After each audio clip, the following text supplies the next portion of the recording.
বাংলা নাটকের স্টাররা বর্তমানে প্রন স্টারদের দ্বার প্রান্তে। এ যেন এক অক্লান্ত পরিশ্রমের ফল। আর দেখে এমন মনে হয় যেন বাস্তবে রূপকথার গল্পে চোখ ফেলা। তাদের প্রতিটা শুট, প্রতিটা গল্প নিজস্ব স্ট্র্যাটেজিতে সাজানো থাকে। অশ্লীল অঙ্গভঙ্গি করতে এখন আর ডিরেক্টরদেরও প্রয়োজন হয় না। শুটিং স্পটের বাইরেও এমন এমন শুট করা হয় যা প্রাপ্তবয়স্ক কিশোর কিশোরীদের ধ্বংস করতে একবারও দ্বিধাবোধ করবে না। শুধু তাই নয়, তাদের এই পোশাক আশাক এবং অ্যাডাল্ট অঙ্গভঙ্গি কিশোর কিশোরীদের কিভাবে মিসগাইড করে সেটাও আজকে বুঝতে পারবে। পর্দার আড়ালে অনেক কিছু গোপন রেখে কিভাবে ভিউয়ার্সদের বিভ্রান্তিকর অবস্থাতে ফেলে সেটাও আজকে জানতে পারবে। বিশেষ করে তরুণীরা সব থেকে বেশি ক্ষতিগ্রস্ত হচ্ছে। সো প্রথমেই ডিসক্লাইমার, যাদের বয়স 15 বছরের নিচে তারা দয়া করে ভিডিওটা স্কিপ করো। এই প্রথম আমাদের একটি ভিডিও 15+ হতে যাচ্ছে। একটু নড়েচড়ে মাথার দরজাটা খুলে বসো।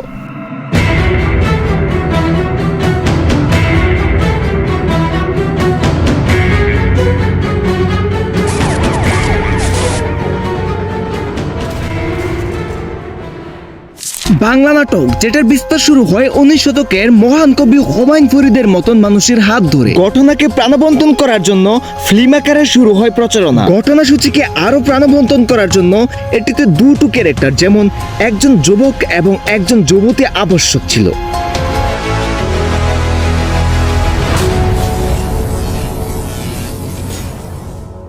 যার নাম ছিল বাংলা নাটক, যেটিতে মানুষের বাস্তব জীবনের রূপরেখা তুলে ধরা হতো। যখন থেকে অভিনেতা এবং অভিনেত্রীদের ক্যারিয়ারে স্টার নামক এবং সেলিব্রিটি নামক আজব এক প্রাণীকে সিল মারা শুরু, তখন থেকেই শুরু হয় আগে পিছে যাওয়ার লড়াই।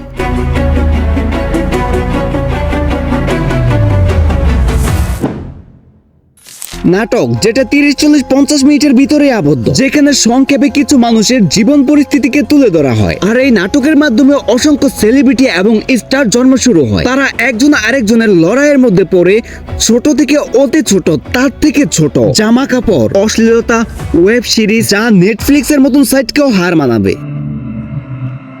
কিন্তু বর্তমান প্রেক্ষাপট দেখাচ্ছে পুরোই একটা ভিন্ন জগতের প্রতিচ্ছবি। তারা নাট্যকার জগৎ থেকে বের হয়ে শুরু করেছে ব্র্যান্ড প্রমোশন, যার মাধ্যমে ক্ষতিগ্রস্ত হচ্ছে হাজার হাজার যুবক যুবতী।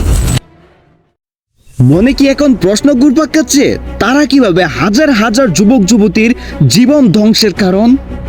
দেখুন, তারা কখনো পোশাক, কখনো কসমেটিক্স, কখনো জুয়েলারি, এমনকি নিজেকে পারফেক্ট করার জন্য বিভিন্ন প্রকার প্রোডাক্টও তারা আপনাকে কেনার জন্য আকৃষ্ট করে। সব থেকে বড় ইমপ্যাক্ট ফেলে পোশাক কম্বিনেশন, যেটি যৌন হয়রানি এবং নারী দর্শনে 80% কাজ করে। বর্তমান স্টাররা, সেলিব্রিটিরা যে ধরনের ব্র্যান্ডের কাপড় আমাদের সামনে উপস্থাপন করে থাকে, সেই পোশাকগুলো মূলত একজন স্বামী এবং একজন স্ত্রী পর্দার আড়ালেই ব্যবহার করতে পারে। এ ধরনের পোশাক যখন পাবলিকলি অ্যাডভাইস করা হয়, তখন প্রাপ্তবয়স্ক এবং অপ্রাপ্তবয়স্ক যুবতীরা সেই পোশাকটি কেনার জন্য আকৃষ্ট হয়ে পড়ে। আর তার পোশাকই হচ্ছে একজন নারী ধর্ষিত হওয়ার প্রধান কারণ। আকৃষ্ট করেছিল সেই স্টার, তাই ধ্বংসের কারণও সেই স্টার। একজন স্টারের ফিটনেস এবং স্কিন টোন ক্যামেরার ভিতরে অনেক পারফেক্ট দেখা যাচ্ছে, কিন্তু বাস্তব অর্থে এর পেছনে রয়েছে পুরোই একটা খোলসা।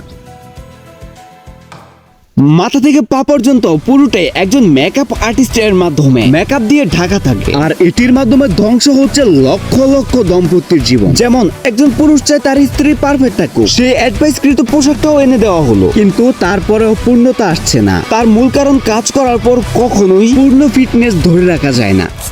অন্যদিকে যেই পুরুষটা সেই স্টারের উপর আকৃষ্ট হয়েছে, তার তেমনই প্রয়োজন, কিন্তু পর্দার আড়ালে লুকিয়ে থাকা সেই জঘন্য কাহিনী সেই পুরুষটা কি জানে? যেমন অনেক স্টাররা এসি রুমে বসে ঘুরে ফিরে সময় কাটিয়ে, কখনো খাটে, কখনো ডিরেক্টরের নিচে শুয়ে অক্লান্ত পরিশ্রম করে লক্ষ লক্ষ টাকা কামাচ্ছে, যেটি অনেক মানুষেরই অজানা। আর অপ্রাপ্তবয়স্ক এবং প্রাপ্তবয়স্ক যুবকরা গিটার বাজিয়ে কিভাবে তাদের কারণে নিজের জীবন ধ্বংস করেছে সেটা বলা বাহুল্য।